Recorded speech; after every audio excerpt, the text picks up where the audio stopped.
এই 12 তারিখ পর্যন্ত আপনারা চাঁদাবাজি করবেন না। তার মানে বোঝা গেল 12 তারিখ পর্যন্ত চাঁদাবাজি করবেন না, কিন্তু 12 তারিখের পর থেকে ধুমায়া চাঁদাবাজি করবেন। একটা জিনিস আমি আজকে কিছুক্ষণ আগে আরেকটা অফিস উদ্বোধন করার সময় বলেছি, এখানে ভীষণভাবে চাঁদাবাজি, নৈরাজ্য, সন্ত্রাস চলছে। আমি অনুরোধ জানাবো, আপনারা যারা চাঁদাবাজি করছেন, 2 হাত জোর করে বলছি, এই 12 তারিখ পর্যন্ত আপনারা চাঁদাবাজি করবেন না।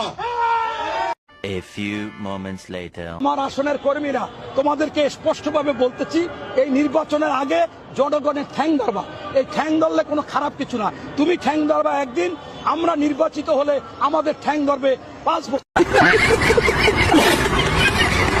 এই দেশের জনগণ তবু বুঝে না যে এরা ক্ষমতায় আসলে জনগণকে কি পরিমাণ টর্চারিং করবে, 5 বছর কি পরিমাণ দুর্নীতি করবে, তারই প্রমাণ তারা নিজের মুখেই দিচ্ছে। তবু এই দেশের জনগণ বুঝে না।